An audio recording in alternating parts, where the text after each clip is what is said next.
So imagine you're sitting at home, mind your own business. You hear a knock on the door. Boom, boom, boom. So you walk over and answer it. And there's a couple armed cops. And they have their guns out, pointed in your face. And they tell you that you have somehow been leaving your house in Tennessee. And you've been stealing money from a bank in Fargo, North Dakota. And because of that, you're now a fugitive.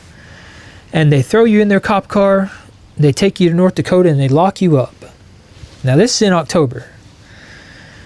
And during the time that you're locked up, you can't post bail, by the way, because you're a fugitive and it's not allowed. So during the time that you're locked up, your attorney, they do their job and they prove your innocence.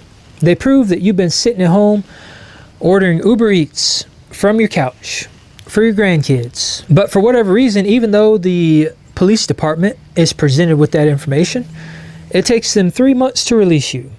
And then finally, in December, on Christmas Eve, they let you out. And remember, you were in Tennessee when you got locked up, and it was October. So when you get let out in North Dakota on Christmas Eve, you're in summer clothes. And you're cold.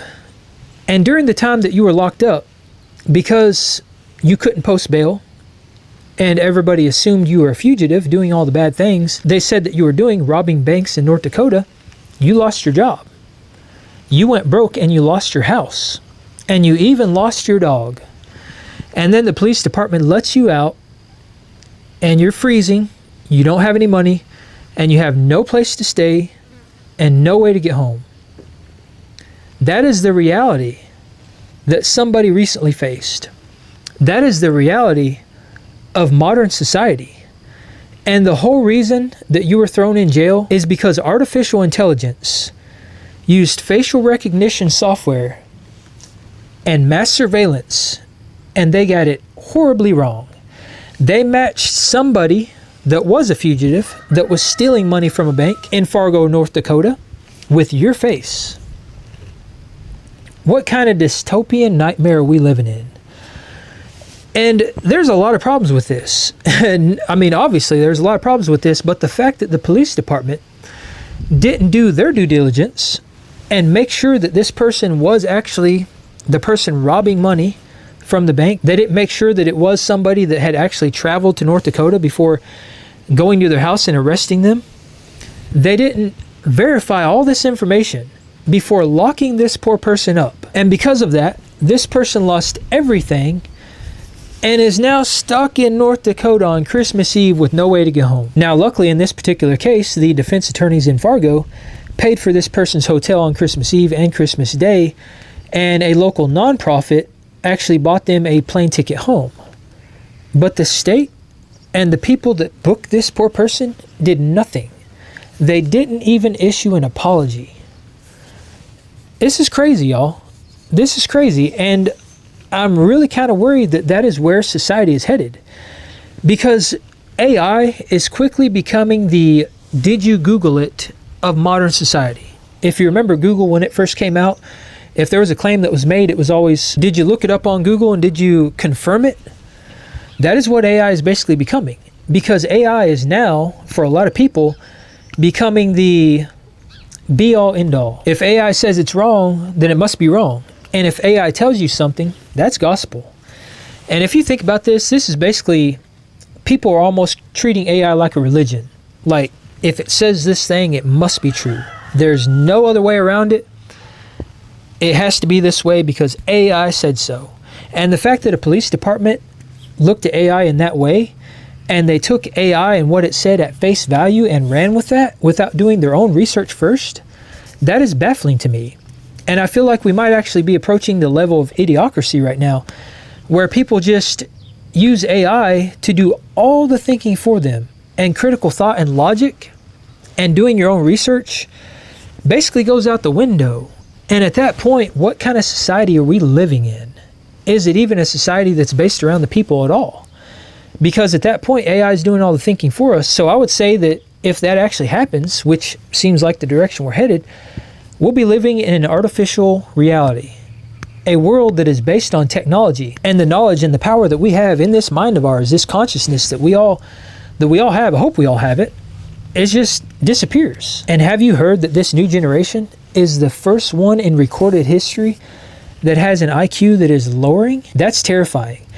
But the reason that is happening is because we're letting technology do the thinking for us. And when you think about what AI is being used for, why it's being scaled to the moon, it's for a lot of these reasons. This story about this poor woman that got locked up paints a very real but very bleak picture of where the future is leading. Because AI is not really being scaled because of chatbots and all the stuff that we use it for in our daily lives. It's not being used for brain rot. Yes, it is in some ways being used for that by us, the consumer, but that's not the reason it's scaling to the moon. The reason that they are investing so much money into it, and they're devoting all this infrastructure to it, and they're putting our natural resources and our energy and our grids at risk, is because they want to use it for surveillance. They want to use it for facial recognition and all the stuff that really encompasses and embodies this story. But there is something that AI has not been able to replicate, and that is human logic based off of human experience and the value of human life. Because when AI makes a decision, it is very cold and calculated. It's digits and numbers. It does not look at things objectively in the same way that we do, because it does not have those human ties. And that's a scary thing, because when you have people that are relying on technology for things that dictate and determine the future of people's lives and their livelihood, that's going to put us in a very bad position. What happens when the algorithms make the wrong call? I think that's a great question. And I think this story may paint a very dystopian picture of what exactly will happen when the algorithm makes the wrong call. And since it doesn't base its logic on the same things that we do, I feel like there's the potential for it to make the wrong call very often. When it comes to research, science, raw data, and things like that, maybe AI is going to be right more often than not. But when it comes to other things, things that could drastically impact our lives, I'm not so optimistic. And it really concerns me that people are taking what AI is saying at face value, and they're not doing any of the research or any of the heavy lifting themselves.